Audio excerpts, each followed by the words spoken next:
नमस्कार संस्कृत के प्रिय विद्यार्थियों, आप सभी का बहुत बहुत स्वागत है मैग्नेट ब्रेंच हिंदी मीडियम पर। मैं पंकज तिवारी। जैसा कि मैंने आपसे वादा किया था कि मैं बहुत जल्द इसका अगला पाठ लेकर के आऊंगा, तो वो समय आ गया है। आप लोग तैयार हो जाइए, अपनी पुस्तक अपने सामने रखिएगा। आज का जो पाठ होने वाला है वो देखिएगा, आपके सामने लिखा हुआ है कि कक्षा 9वीं संस्कृत बिहार बोर्ड ज्ञानम भारः क्रिया बिना, अर्थात जो ज्ञान है हमारा वो बिना क्रिया के, बिना उसको यूज किए सब बेकार। इसका मतलब यही है। सप्तमः पाठा अनुवाद भाग 1, ये हमारा भाग 1 है और सप्तम पाठ है, ध्यान रख लेना।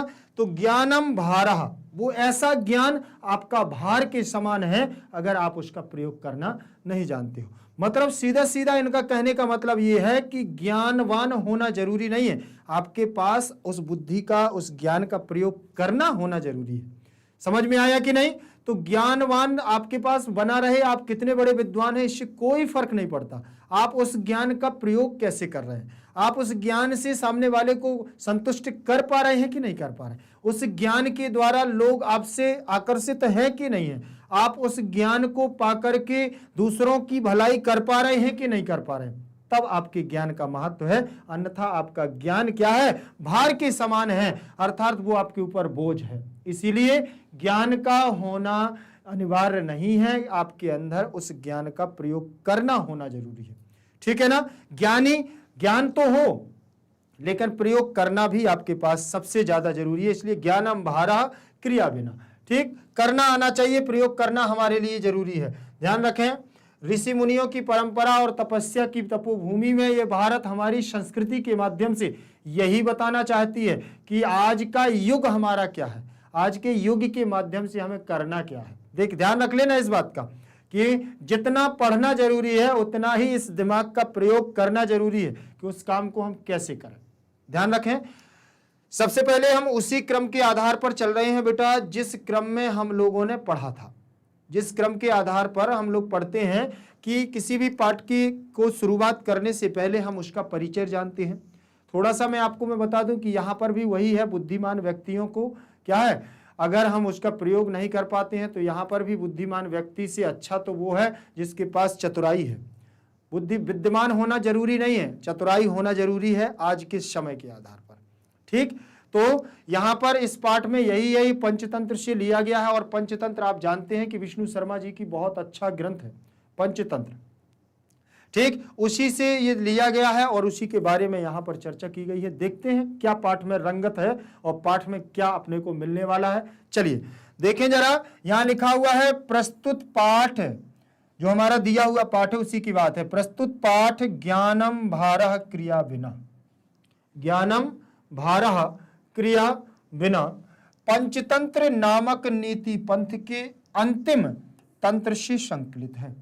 पंचतंत्र नामक एक नीति पंथ है और उसके अंतिम तंत्र से यह पाठ संकलित है, जिसमें व्यवहारिकता के अभाव में, व्यवहार बोलचाल की भाषा की बात कर रहे हैं, व्यवहारिकता के अभाव में कोरे ज्ञान को व्यर्थ बताया गया है। मतलब आपके पास केवल ज्ञान ही ज्ञान है तो आप कोरे हैं, मतलब वो ज्ञान आपका किसी काम का नहीं है। कोरे ज्ञान को व्यर्थ बताया है। नीतिकार का मानना है कि जीवन की सफलता के लिए, मतलब जो नीतिकार है, नीतिज्ञता वाले पूर्ण वाले व्यक्ति हैं, ज्ञानी हमारे जो मार्गदर्शक हैं, उन्होंने कहा है कि नीतिकार का मानना है कि जीवन की सफलता के लिए व्यक्ति में लौकिक व्यवहार का होना अति आवश्यक है। व्यक्ति में लौकिक व्यवहार, संसार का, लोक का व्यवहार आना उसके पास बहुत जरूरी है। अगर उसे संसार चलाना नहीं आता है, संसार को वह लुभाना नहीं जानता है, अपने ज्ञान के द्वारा उसको पकड़ नहीं पा रहा है, तो क्या है, बोले व्यक्ति में परिपक्वता व्यवहार से ही आती है। व्यक्ति में क्या परिपक्वता किससे आती है? व्यवहार से ही आती है, ना कि शुष्क ज्ञान से आती है। अर्थात आपके पास सब कुछ ज्ञान हो जाए लेकिन आपके पास अगर व्यवहारिक ढंग नहीं है, आप कितने भी बड़े योग्य हो जाएं, आपको अगर रहन सहन नहीं आता है, अगर आप समाज के लोगों को नहीं समझते हैं, समाज आपको नहीं समझ पा रही है कि आप किस प्रकार की प्रकृति को रखते हैं, आप पड़ोसी से बात नहीं करते हैं, तो ऐसा ज्ञान आपका किसी काम का नहीं है। अगर आप छोटों को नहीं समझ पा रहे हैं, बड़ों को नहीं समझ पा रहे हैं, सामने वाले की फीलिंग्स को नहीं समझ पा रहे हैं, मतलब आपका ज्ञान व्यर्थ है। ऐसे अपार ज्ञान का कोई मतलब नहीं है, यहां व्यर्थ बता दिया है नीतिकारों ने, ठीक है ना। फिर यहां उन्होंने क्या, वो बोले आपका सूखा ज्ञान है, वो केवल आपको ज्ञान है, पुस्तकीय ज्ञान है, आपको व्यवहारिक ज्ञान है ही नहीं है।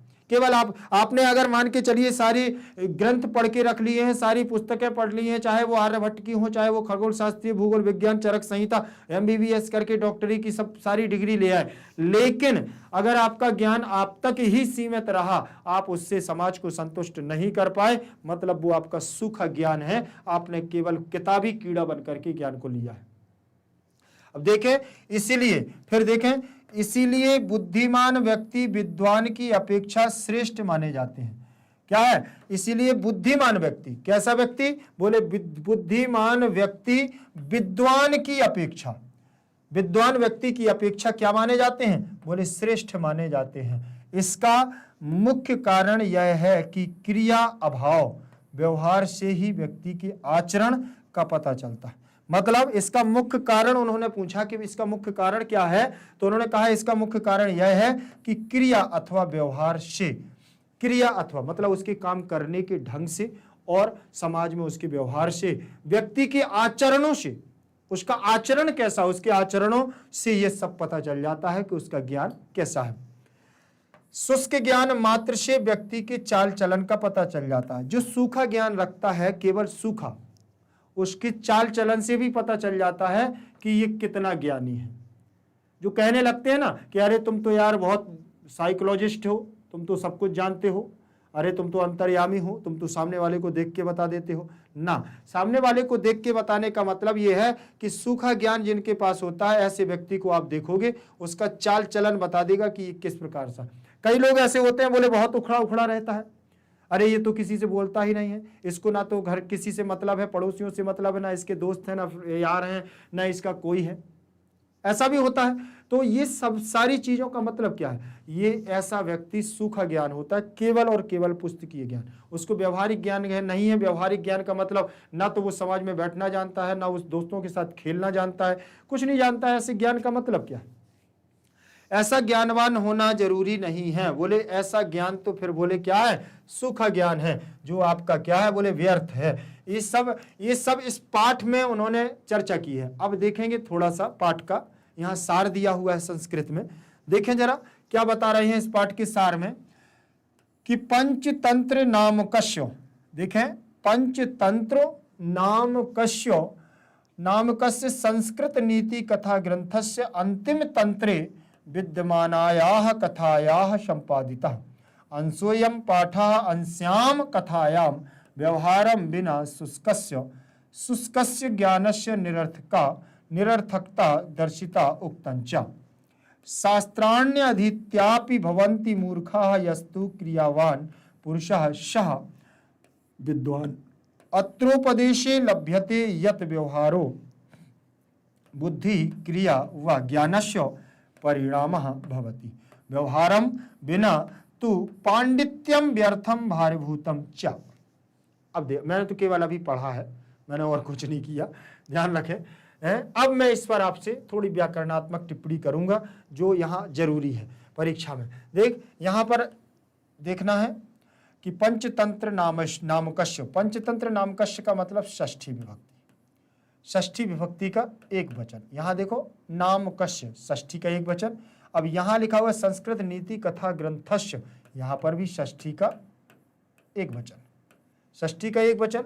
अंतिमे सप्तमी का एक वचन, तंत्रे सप्तमी का एक वचन। अब ये कैसे, जैसे रामस्य वैसे ही पंचतंत्र नामकस्य, जैसे रामस्य वैसे संस्कृत नीति कथा ग्रंथस्य बनेगा कि नहीं बनेगा। फिर यहाँ अंतिमे वैसे रामे, तंत्रे वैसे रामे बनेगा। तंत्रम तंत्रे तंत्राणी, तंत्रम तंत्रे तंत्राणी। फिर चलेंगे राम के समान, फलम फले फलानी, फलम फले फलानी। तो फलेन फलाय फलात फलस फलस्य वैसे आ जाएगा फले, आएगा कि नहीं आएगा, तो आ जाएगा तंत्रे, आएगा कि नहीं आएगा। विद्यमानायाह, विद्यमानायाह, तो ये विद्यमानायाह कहाँ, विद्यमान शब्द से बनेगा विद्यमानायाह, ठीक। विद्यमानायाह वैसे ही बनेगा हमारा षष्ठी में रमायाह, ठीक है ना। रमायाह रमायाह षष्ठी का एक वचन। क्या बनेगा बेटा? षष्ठी का एक वचन। और यहाँ कथायाः षष्ठी का, षष्ठी विभक्ति का एक वचन, षष्ठी का एक वचन। रमायाः रमायाः कथायाः कथायाः, ध्यान रख लेना, रमा रमाम रमया रमायै, लता लताम लतया लतायै। ठीक, तो ये सारी चीजें आपको देखो, इसके आगे वाले पाठों में पढ़ा है। लता शब्द आया है तो लता के तो रूप सीखने पड़ेंगे। लता शब्द आया, यहाँ कथा आ गया है तो एक सीख लोगे तो सब बन जाएंगे। ठीक है ना? तो ये ऐसे शब्दों को सीखना जरूरी भी है। संपादितः में प्रथमा का एक वचन, संपादितः में प्रथमा का एक वचन। अंशोयम, अंशः प्लस अयम, अंशः प्लस अयम। यहां विसर्ग संधि हो गई, विसर्ग के स्थान पर ओ हो जाएगा, आ का अवग्रह चिन्ह बन जाएगा। ठीक है ना? तो यहां विसर्ग संधि और आ का बन जाएगा ऐसे अयम, और यह जुड़ जाएगा, अंशोयम बनेगा कि नहीं बनेगा? ठीक, तो यहां विसर्ग संधि है, ध्यान रख लेना। यहां कौन सी संधि है? विसर्ग संधि। बेटा आपको ये सारी चीजें मैं इसलिए बता रहा हूं क्योंकि आप भी अपने पास एक पेन रखेंगे, पेंसिल वगैरह, और उससे मार्क करेंगे पाठ में।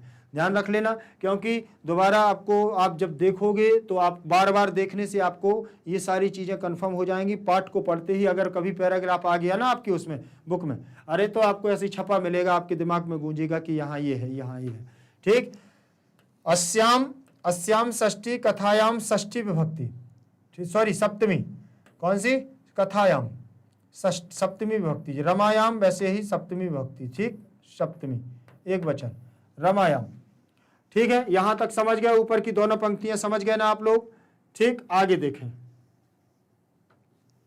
आगे देखें, आगे दिया हुआ है व्यवहारम द्वितीय विभक्ति, बिना शुष्कस्य में षष्ठी विभक्ति, जैसे रामस्य वैसे ही शुष्कस्य। फिर लिखा है ज्ञानस्य, ज्ञानस्य में कौन सी विभक्ति आ जाएगी हमारी? ज्ञानस्य में, ज्ञानस्य में आ जाएगी हमारी षष्ठी का एक वचन। निरर्थकता, निरर्थकता में भी हमारी आ जाएगी क्या? निरर्थकता में प्रथमा का एक वचन। दर्शिता में प्रथमा का उक्तंच, उक्तम च। और शास्त्राण्यधीत्यापि, शास्त्राणी प्लस अधीत्या, अधीत्य, अधीत्यापि, अधीत्य, देखें ऐसे बनेगा, शास्त्राणी, शास्त्राणी प्लस अधीत्य अपि, अधीत, अधीति, अधीति प्लस अपि, अधीत्य, अधीत्य अपि, ऐसे बन जाएगा, अधीत्य अपि। ठीक, तो यहां पर यण संधि और यहां पर दीर्घ संधि बन जाएगा, शास्त्राण्यधीत्यापि। ठीक है ना? और भवंती, लट लकार का बन जाएगा, लट लकार प्रथम पुरुष बहुवचन का रूप, भवति भवतः भवंती, भू धातु। मूर्खा में प्रथमा का एक वचन, रामः रामौ रामाः, और बहुवचन है यहाँ। फिर यहाँ बनेगा मूर्खा मूर्खौ मूर्खाः, तो प्रथमा का बहुवचन बन जाएगा। यस्तु क्रियावान, क्रियावान में हमारा बन जाएगा क्या? द्वितीय का बहुवचन। पुरुषा में प्रथमा का एक वचन, ध्यान रखना बेटा। विद्वान, ठीक। फिर यहाँ अत्रोपदेशे, अत्रो, अत्र प्लस उपदेशः, अत्र प्लस, अत्र प्लस उपदेशः, ठीक, उपदेशो, अत्र प्लस उपदेशो। यहाँ पर आ के बाद उ आ जाने पर गुण हो जाएगा और यहाँ गुण संधि हो जाएगी बेटा, ध्यान रख लेना। कौन सी संधि होगी यहाँ? गुण संधि। लभ्यते लभ्येते लभ्यन्ते, तो ये बनेगा आत्मने पद की क्रिया है, लट लकार प्रथम पुरुष एक वचन। आत्मने पद में लट लकार प्रथम पुरुष एक वचन। लभ्यते लभ्येते लभ्यन्ते, ठीक है, ऐसे बनेगा। कर्मवाचक की क्रिया है, नहीं तो लभते लभेते लभन्ते बनता है, ठीक, और कर्मवाचक की क्रिया है। यहां बनेगा हमारा यत माने जो, व्यवहारः माने प्रथमा का एक वचन, बुद्धि में प्रथमा का एक वचन, ज्ञानस्य में षष्ठी का एक वचन, परिणामः में प्रथमा का एक वचन, भवति भवतः भवन्ति, ठीक, तो प्रथमा लट लकार एक वचन। व्यवहारम में द्वितीय बिना, ठीक है ना। तू माने तुम्हारा पांडित्य, बोले व्यवहार के बिना तुम्हारा पांडित्य व्यर्थम भारभूतम, व्यर्थ है और भार के समान है, ठीक। ये तो यहाँ हमने व्याकरणात्मक टिप्पणी बता दी। अब एक बार थोड़ा सा इसका आप लोग क्या देखेंगे, अर्थ देख लेंगे। देखें अनुवाद इसका हिंदी में क्या होगा कि यह पाठ पंचतंत्र नामक संस्कृत भाषा की नीति कथा ग्रंथ के अंतिम तंत्र में विद्यमान कथा से संपादित अंश है। इस कथा में व्यवहार के बिना शुष्क ज्ञान को दिखाया गया है। व्यवहार के बिना ज्ञान को शुष्क बताया गया है। कहा भी गया है कि शास्त्रों को पढ़कर भी लोग मूर्ख होते हैं, जो क्रियावान कर्मशील व्यक्ति है वही विद्वान है। इस पाठ से यह उपदेश प्राप्त होता है कि व्यवहारिक बुद्धि की ही क्रिया या ज्ञान का परिणाम है। व्यवहार बिना तो पांडित्य व्यर्थ और भार स्वरूप होता है। मतलब व्यवहार के बिना आपका ज्ञान व्यर्थ है और आप पृथ्वी पर भार के समान हैं। समझ में आया? मतलब इतना सब कुछ है, अगर आपके पास वो नहीं है, ज्ञान नहीं, वो व्यवहार नहीं है, मतलब सब कुछ बेकार है। देखें जरा, इसमें दिया हुआ है पहले श्लोक से यहां पर क्या बताना चाहते हैं हमारे पंचतंत्र के लेखक जी। उन्होंने क्या दिया हुआ है कि वरम बुद्धिर्नशा विद्या विद्याया बुद्धिरोत्तमा बुद्धिहीना विनश्यन्ति यथा ते सिंहकारका। क्या कह रहे हैं देखें जरा कि वरम बुद्धिर्नशा विद्या। देखें जरा एक बार, वरम बुद्धिर्नशा विद्या विद्याया बुद्धिरोत्तमा बुद्धिहीना विनश्यन्ति यथा ते सिंहकारका यथा ते सिंहकारका। देखें जरा, वरम बुद्धिर्न न शा विद्या। बोले अगर आपके पास बुद्धि न शा विद्या विद्याया बुद्धिरुत्तमा, अर्थात बुद्धि अगर विद्या है, विद्या से बुद्धि और विद्या से बुद्धिर उत्तम, और अगर विद्या से आपके पास बुद्धि नहीं है, बुद्धि चंचल नहीं है आपकी और चलायमान नहीं है, तो फिर वो आपकी विद्या बेकार है। और अगर विद्या के द्वारा अगर बुद्धि आपने उत्तम कर ली तो वो श्रेष्ठ है। देखें, बुद्धिहीना, क्योंकि बुद्धिहीन विनश्यन्ति, बुद्धिहीन व्यक्ति विनाश की ओर जाता है, यथा ते जैसे सिंहकार का। सिंह की तो मोटी बुद्धि होती है, चंचल स्वभाव थोड़ी होता है। देखें जरा, यहां पर देखेंगे सा लगा हुआ है, वह विद्या माने विद्या, प्रथमा का एक वचन लगा हुआ है विद्या।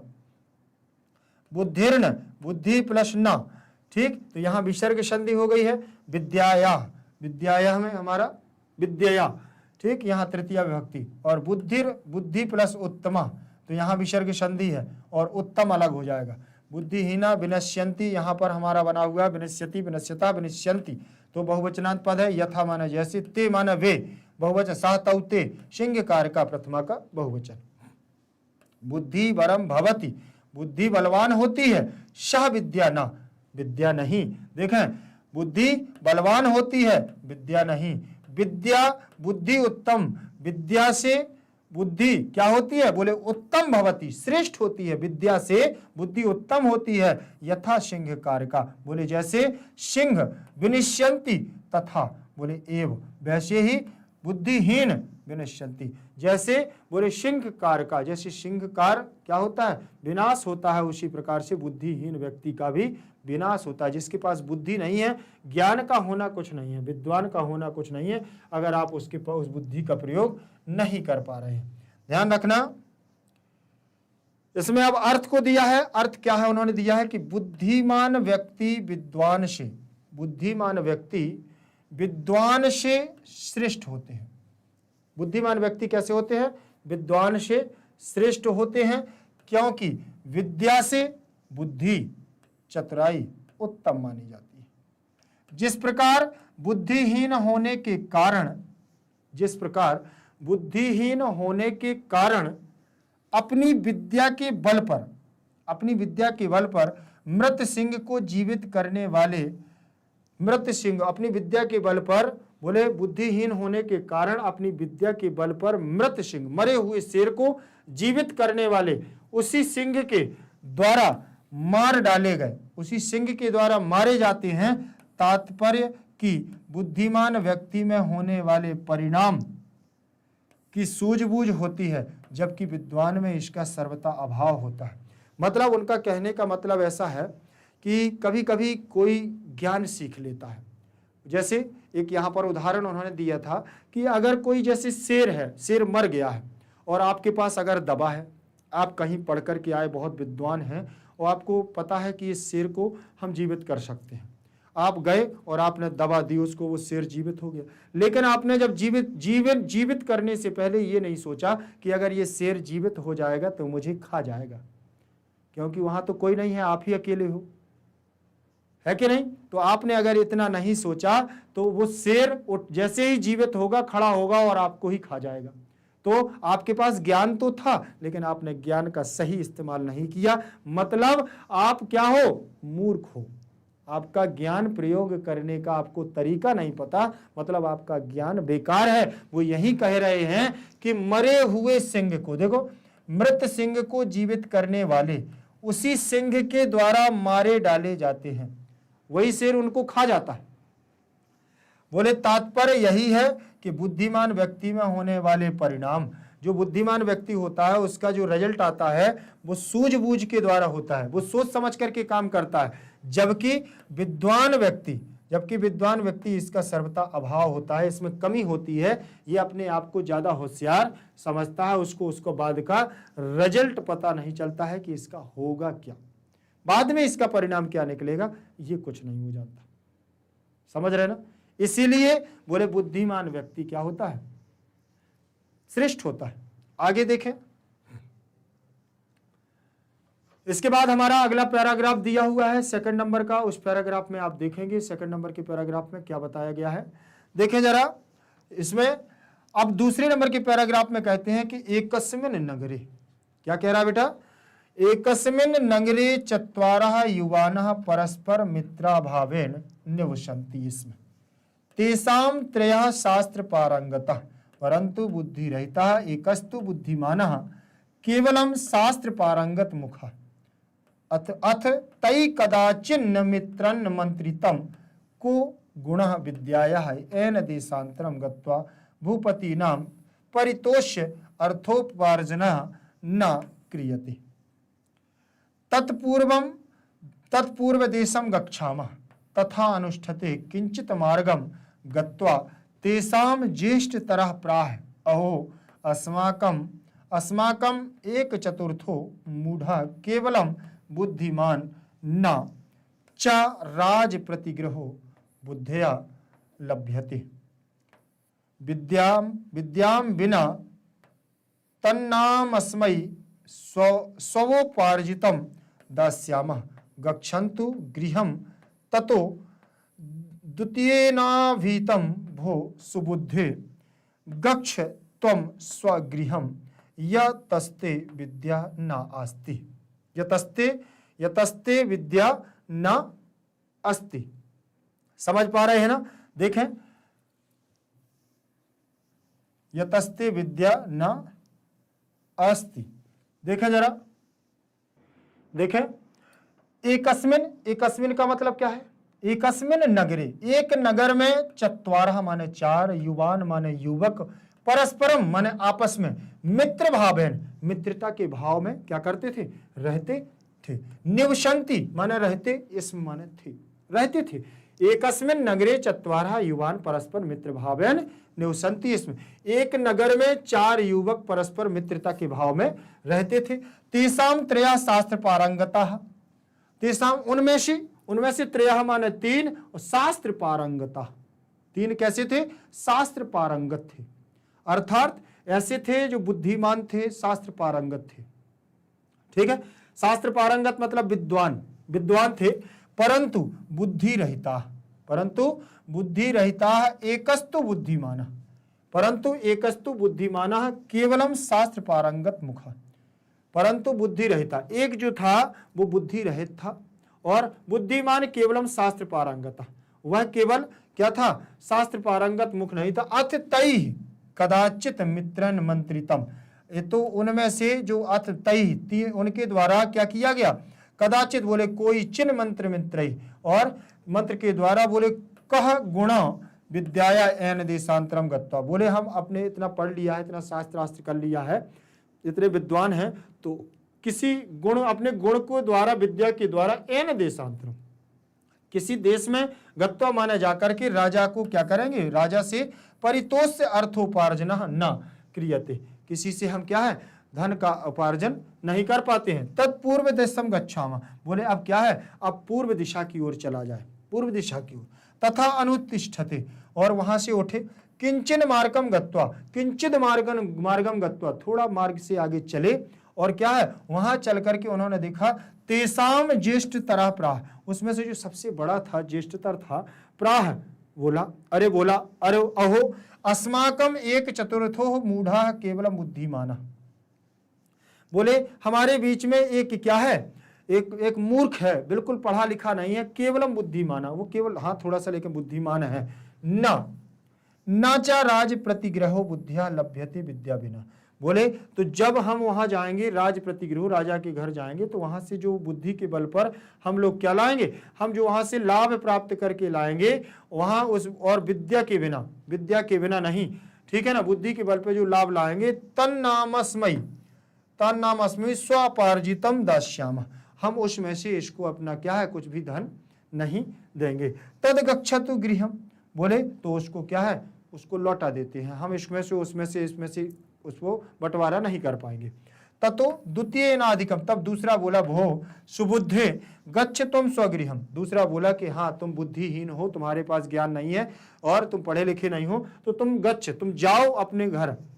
यतस्ते विद्या नास्ति, और बोले तुम्हारे पास तो विद्या भी नहीं है, तुम्हारे पास ज्ञान नहीं है, तो तुम यहाँ से क्या करो, बोले जाओ। अब चलो देखते हैं यहाँ के बाद आगे क्या कहता है, लेकिन पहले उससे देख लें। एकस्मिन में देखें यहाँ क्या रहेगा, सप्तमी भक्ति, नगरे में सप्तमी का एक वचन, चत्वारः में बहुवचन, प्रथमा का युवानः माने युवाओं, परस्परम मित्र भावेन तृतीया का एक वचन, निवसति निवसतः निवसन्ति, तो यहाँ पर भी बहुवचन लगा हुआ है।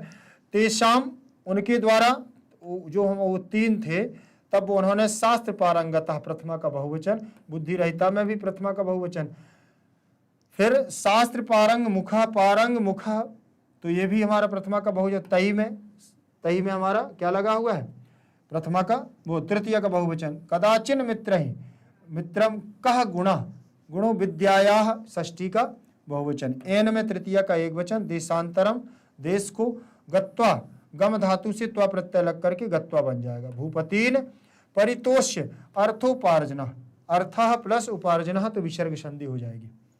क्रियते क्रियेते क्रियंते बनेगा, तो ये भी कर्मवाची की क्रिया हो जाएगी। गच्छामः, ये उत्तम पुरुष की क्रिया है, आमी आवह आमह, तो गच्छामि गच्छावह गच्छामः उत्तम पुरुष की बहुवचन की क्रिया है। तथा अनुष्ठिते, तथा प्लस अनुष्ठिते, तो वहां से क्या हो गए, उठे। किंचित प्लस मार्गम किंचिन मात्रम, गत्वा गम धातु से तेषाम ज्येष्ठ तरह, तब उसमें से ज्येष्ठतर बोला, बड़ा बोला, अहो यहाँ संबोधन।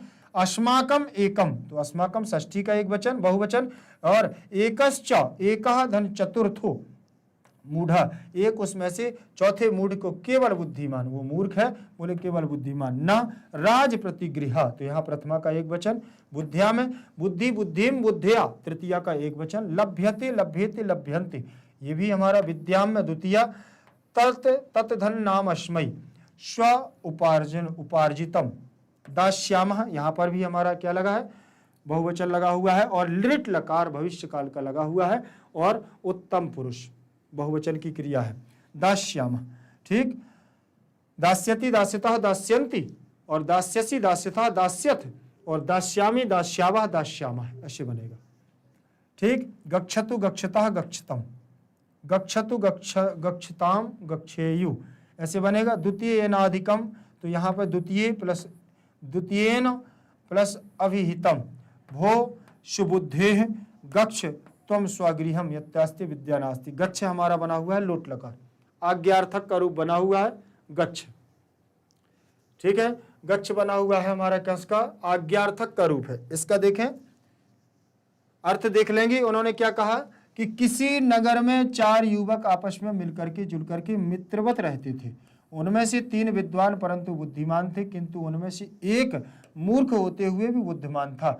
इसके बाद उनके द्वारा कभी विचार किया गया कि विद्या का नया महत्व याद, जिसके द्वारा दूसरे देश जाकर के राजा को प्रसन्न करके धन का उपार्जन नहीं किया जाता है, इसलिए पूर्व देश को जाते हैं। ऐसा कहते हुए कुछ दूर जाने पर उनमें से बड़े ने कहा, अरे हम में से एक चौथा मूर्ख है किंतु बुद्धिमान है। बिना विद्या के बुद्धि से राजा से धन आदि नहीं प्राप्त किया जा सकता है, इसलिए अपने द्वारा अर्जित धन इसको नहीं देंगे, वह घर लौट जाए। तब दूसरे ने कहा, अरे सुबुद्धे, तुम अपने घर जाने चले जाओ, क्योंकि तुम में विद्युता या विद्या नहीं है, तुम में कोई विद्युता नहीं है, तुम अपने घर को क्या करो, लौट जाओ। यहां तक हो गया था हमारा। तब यहां तीसरे नंबर के पैराग्राफ में क्या कहा उन्होंने, ततः तृतीय एना अभिहितम, ततः तृतीय एना अभिहितम। तब तीसरे ने कहा, ऐसा ही है, ततः माने तब, तृतीय माने तीसरे के द्वारा, अभिहितम माने बोला गया। अहो, अरे बोले सुनो, ना युज्यते एव कर्तुम, इस प्रकार से करना बोले ठीक नहीं है। ततो यतो वयम बाल्य प्रवृत्तिरेज्ञा अत्र क्रीडता, बोले हम सब, वयम माने हम सब बाल काल से, बचपन से ही एक साथ एकत्र होकर के, क्रीडता माने खेलते रहे। तदा गच्छतु, बोले तब तो वो उसको जाना नहीं चाहिए। महानुभावो अस्मद उपर्जित वित्तस्य संभागी भागी भविष्यतीति उक्तंचा, बोले इसमें जब हमारे साथ चल रहा है और इसको साथ में जाना भी चाहिए। महानुभावों ने कहा है कि उसके जो हमें वहां से धन मिलेगा उसका सहभागी भविष्य में वही होगा और बराबर का हिस्सेदार होगा। उक्तंचा बोले कहा भी गया है कि अयम निजा परो बेती गणना लघु चेत साम उदार चरितानान्तु वसुधैव कुटुम्बकम वसुधैव कुटुम्बकम। अयम निजा परो वेति गणना लघु चेत साम उदार चरितानान्तु वसुधैव कुटुम्बकम। देखें, बोले कि वो हमारे साथ में चलेगा और वो बराबर का हिस्सेदारी होगा, जो भी धन मिलेगा बराबर का उसको भाग मिलेगा। बोले इसीलिए उक्तंचा कहा गया है कि अयम निजः परावेति, जो बचपन से हमारे साथ रहता है। परावेति भले भी वो क्या कुछ ना जानता हो, गणना ना जानता हो, लघु चेत साम छोटा भी है, लेकिन उदार चरितवान वसुदेव कुटुंबकम। और हम लोगों की बोले यही उदारता होनी चाहिए कि हम वसुदेव कुटुंब, हम सब एक हैं, हम सब एक हैं, भले वो चाहे कैसा भी हो। अयम निजः परो वेति गणना लघु चेत साम, उसकी बुद्धि चाहे कितनी भी कमजोर हो, चाहे कुछ भी हो, लेकिन हम सब वसुधैव कुटुंबकम है, हम सब एक परिवार के हैं। अयम निजः वह परा इति गणना लघु चेत साम भवति उदार चरिता नाम कुटुंबकम तु वसुधा एव भवति। देखें जरा, परह विसर्ग, निजः विसर्ग संधि, लघु चेतसाम यहाँ पर भी कोई नहीं है, प्रथमा कहेगा। वसुधैव में वृद्धि संधि है, वसुधा धन एव, चरिता नाम में यहाँ पर षष्ठी का बहुवचन लग गया, कुटुंबकम में परिवार के समान। ठीक है, आगे देखें, आगे इसमें कोई दिक्कत, कर तुम में क्री धातु है, तुमन प्रत्यय है, युज्यते युज धातु है हमारी। ठीक, युज्यते यहाँ तद आगच्छतु बना हुआ है, आगच्छतु तूताम अंतु बनेगा। ठीक, तो गच्छतु गच्छताम गच्छन्तु आगच्छन्तु ऐसे बन जाएगा। बाल्यात पंचमी विभक्ति प्रभृति भी एकत्र यहां बन जाएगा। ठीक है बेटा, और कहीं दिक्कत हो तो आप तो बताते जाना, बस मैं बताऊंगा, सब कुछ बताता जाऊंगा। देखें यहां, तब तीसरे युवक ने कहा, तब तीसरे युवक ने क्या कहा, देखें जरा। तब तीसरे युवक ने कहा, अरे अरे ऐसा करना उचित नहीं है, अरे ऐसा करना क्या है, बोले उचित नहीं है, इसलिए कि हम लोग बचपन से ही एक साथ खेलते कूदते रहे हैं। ऐसा करना यार बोले उचित नहीं है, हम लोग एक साथ खेलते कूदते रहे हैं। अतएव वह हम सबों से अर्जित धन का समान रूप से हकदार होगा और कहा भी गया है। बोले हम लोग वहां जा रहे हैं तो ये भी चलेगा और इसके बराबर का हिस्सा भी मिलेगा, ऐसा कहा गया है। बोले कि यह अपना है और वह पराया, क्षुद्र विचार वाले अर्थात नीच सोचते हैं। बोले ऐसा व्यक्ति क्या है, नीच लोग सोचते हैं जो ऐसा, कि जबकि उत्तम विचार वाले व्यक्ति महापुरुष होते हैं। महापुरुषों के लिए सारा संसार ही अपने परिवार जैसा होता है, क्योंकि बोले अयम निजः परावेति गणनः लघुचेत साम, अयम निजः परावेति गणना लघुचेत साम। जो छोटी बुद्धि के लोग होते हैं वो ऐसा सोचते हैं। अरे महापुरुष तो ऐसा सोचते हैं, वसुधैव कुटुंबकम, पूरा परिवार हमारा है, वही विद्वान है। विद्वान व्यक्ति हमेशा यही सोचता है कि पूरा परिवार हमारा है, ऐसा सोचते हैं। ऐसा उसने कहा। आगे देखें उन्होंने और क्या कहा है, परिवार जैसा होता है, महान पुरुषों की यही गाथा होती है। महापुरुषों की यही गाथा होती है कि संसार हमारा सब एक है और वसुधैव कुटुंबकम की भावना होनी चाहिए। जीवन का यही महत्व होना चाहिए, जीवन का एक तात्पर्य होना चाहिए कि वसुधैव कुटुंबकम। चलिए आगे देखते हैं। व्याख्या में उन्होंने क्या कहा है कि प्रस्तुत श्लोक ज्ञान भारह क्रिया बिना पाठ से उद्धृत है, जिसे पंचतंत्र से लिया गया है।